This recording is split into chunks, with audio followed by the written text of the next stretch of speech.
Hey guys, and welcome to my newest tutorial. In today's video we're gonna talk about how you can open your account to Binance futures. Basically so you can trade over 350 cryptocurrencies on Binance. So the futures account, it's a very easy to use and very easy to open the account for it.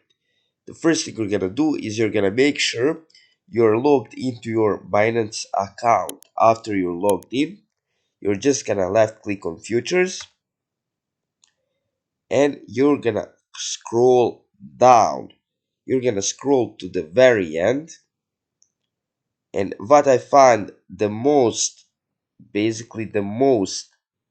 simple is just scroll down to the end and just click on trade now.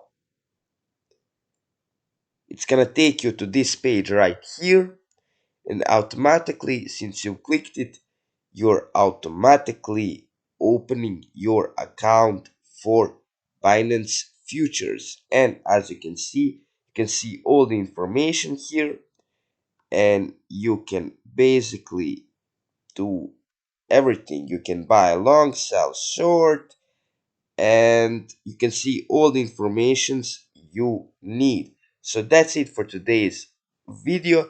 Thank you guys for watching, and I hope I see you in the next one. Bye.